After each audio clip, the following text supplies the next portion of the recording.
Dan Ainus siang ini kami awali dari informasi mengenai Barreskrim Polri yang melakukan gelar perkara khusus ijazah Jokowi hari ini. Gelar perkara seharusnya dilakukan Kamis pekan lalu.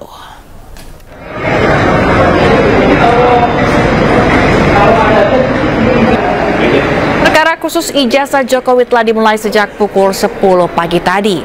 Permohonan gelar perkara khusus dilayangkan Tim Pembela Ulama dan Aktivis atau TPUA. TPUA meminta Komnas HAM, DPR RI, pakar telematika Roy Suryo, dan akademisi UGM Rismon Sianipar untuk hadir dalam gelar perkara. Barreskrim telah menjadwalkan gelar perkara dilakukan minggu lalu, namun atas permintaan TPUA, agenda baru dilaksanakan hari ini. 24 Oktober tahun 2020. Saya bersama Dr. Rismon nanti akan menjelaskan secara teknis. Intinya nanti akan saya sampaikan seperti ini ringkasannya. Jadi judulnya adalah analisis teknis ya ijazah dan skripsi 99,9% palsu. Kenapa saya bisa mengatakan 99,9% palsu? Itu nanti akan ada historisnya. Di mana pertama kali ijazah itu muncul fotokopinya itu pada saat di Fakultas Kehutanan UGM diterangkan oleh Dekan Fakultas Kehutanan waktu itu Dr. Sigit Sunarta pada tanggal 24 Oktober tahun 2022. Ini websitenya, YouTube-nya bisa dilihat. Kemudian di sini penerangannya. Nanti di dalam kalau ada waktu saya putar YouTube-nya, ya. Makanya ini ada ringkasannya. Kemudian ada juga, nah ini yang membuat gaduh sebenarnya. Unggahan dari politisi PSI namanya Dian Sandi, ya, pada tanggal 1 April 2025. Ini sebenarnya yang bikin gaduh. Karena pertama kali dia upload dan dia tuliskan asli. Dan ini adalah berwarna. Kalau Sigit Sunarta tadi hitam putih, fotokopi. Kalau ini berwarna. Jadi inilah yang kemudian membuat bisa dianalisis. Ada dianalisis fotonya, fontnya oleh Dr. Rismon dan lain sebagainya. Tapi yang penting, karena berwarna dan ini sifatnya adalah elektronik, Dian Sandi mengungkap secara elektronik mengunggahnya. Maka kita periksa dengan elektronik atau digital forensik. Caranya adalah dengan menggunakan namanya ELA. ELA itu Error Level Analysis. Ini contoh ELA. Kalau ijazah yang benar, maaf saya contohkan ijazah saya. Ya, kalau diperiksa ELA, ini masih akan kelihatan ijazahnya, ini hasil dari ELA. Artinya, kalaupun ELA itu full, itu masih akan tetap kelihatan ijazahnya. Lihat, teman-teman bisa lihat. Nih, ini masih ada bekas-bekasnya. Tulisan-tulisannya masih ada. Logonya pun juga masih ada. Nah, saya uji yang berwarna tadi, miliknya Joko Widodo, ketika diperiksa pakai Error Level Analysis, pakai ELA. Hasilnya apa? Rusak. Jadi ini bukti sudah ada rekayasa. Logonya tidak kelihatan lagi, pas fotonya juga tidak kelihatan lagi. Dan kalau full, jadinya seperti ini. Artinya, kesimpulan yang pertama, hasil dari ELA, Error Level Analysis, ijazahnya Joko Widodo itu sudah ada rekayasa atau sudah ada editing. Sekali lagi, kenapa ini digital forensik? Karena yang diunggah adalah digital, ya. Jadi bukan analog. Kemudian ada yang namanya face comparison. Foto di ijazah itu kemudian kita uji. Saya lagi-lagi daripada diprotes orang lain, saya pakai foto saya. Foto saya di ijazah tadi, yang pertama tadi, ketika dibandingkan dengan foto saya sekarang, hasilnya adalah match. Pasti sama. Ada persentasenya, nanti secara detail saya jelaskan di dalam.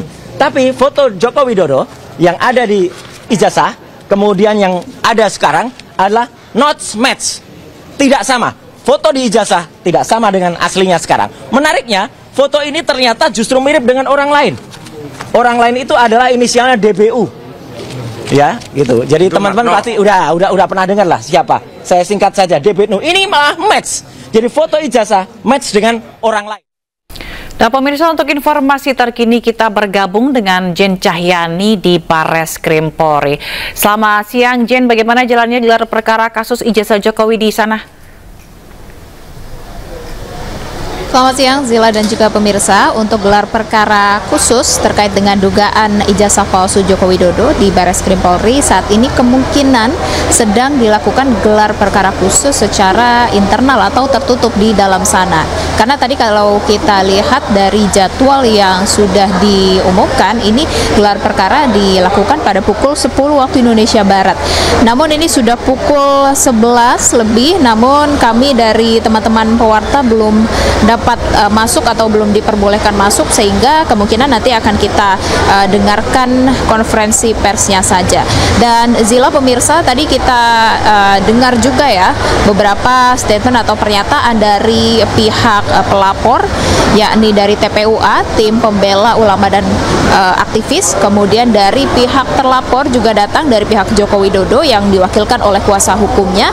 Dan tadi kita dengarkan memang kalau dari TPUA sendiri yang juga menghadirkan beberapa ahli, diantaranya ada Dr. Tifa, kemudian ada Rismon Sianipar, kemudian ada Roy Suryo yang hari ini juga hadir. Tadi juga Roy Suryo sempat menampilkan bukti-bukti baru yang ia bawa pada hari ini yang akan dia serahkan juga ke Bareskrim Polri. Diantaranya ini kalau tadi kita dengarkan memang ya dari Roy Suryo sendiri sudah menganalisis beberapa secara manual ataupun juga secara digital ya. Diantaranya kalau secara manual dibandingkan dengan 3 ijazah pembanding, yakni dengan nomor ijazah yang tidak jauh berbeda dari nomor ijazah Joko Widodo, yang kemudian ada lagi menggunakan error level analysis untuk mengetahui apakah ijazah tersebut asli, kemudian dengan face recognition ini untuk melihat apakah foto yang ada di dalam ijazah tersebut sesuai dengan foto orang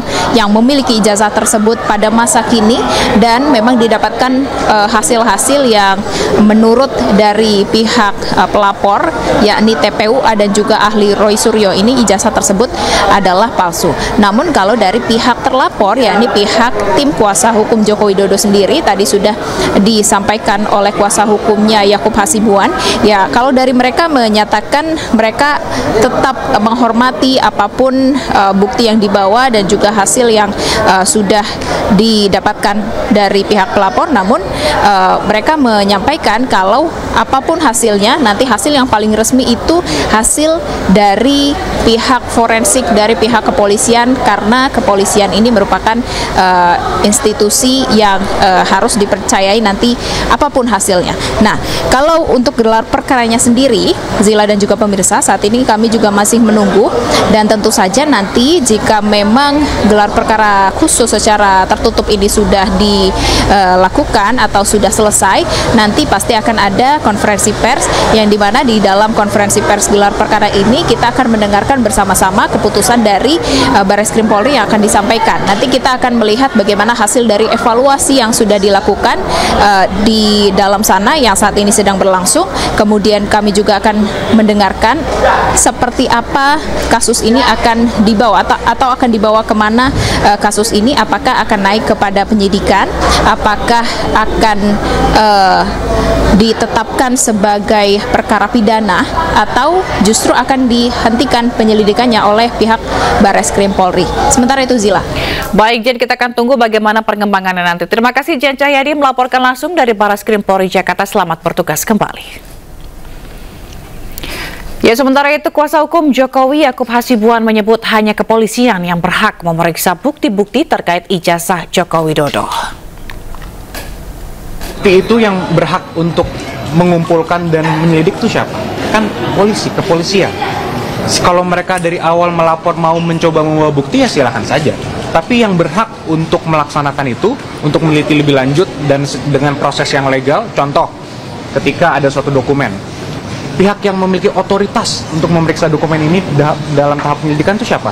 Dalam perkap dan peraturan perundangan udah jelas, itu adalah puslapor. Contoh, kalau ada mayat juga, itu siapa? Itu tentu kan rumah sakit, RS Polri mungkin salah satunya yang di perkap. Nah, ini kan sudah jelas. Jadi kalau mereka mau mencoba bawa bukti-bukti, ya silakan saja. Cuman ini kan semua sudah diatur di peraturan perundang-undangan. Masa harus bukti versi mereka yang digunakan harus dipaksakan? Kan tidak boleh ada pemaksaan. Polri itu independen dan berintegritas, sehingga apapun hasil Polri harus kita hormati. Tidak, karena waktu itu sudah pernah kami bawakan juga dan sudah kami berikan untuk dilakukan pemeriksaan forensik ya di Puslapor. Sehingga hari ini juga tidak ada permintaan juga dan tidak ada kewajiban kami juga untuk membawa itu. Bang, Pak Jokowi nggak datang, alasannya apa Bang dalam gelar perkara? Memang khusus untuk ini Pak Jokowi sudah memberikan kuasa kepada kami.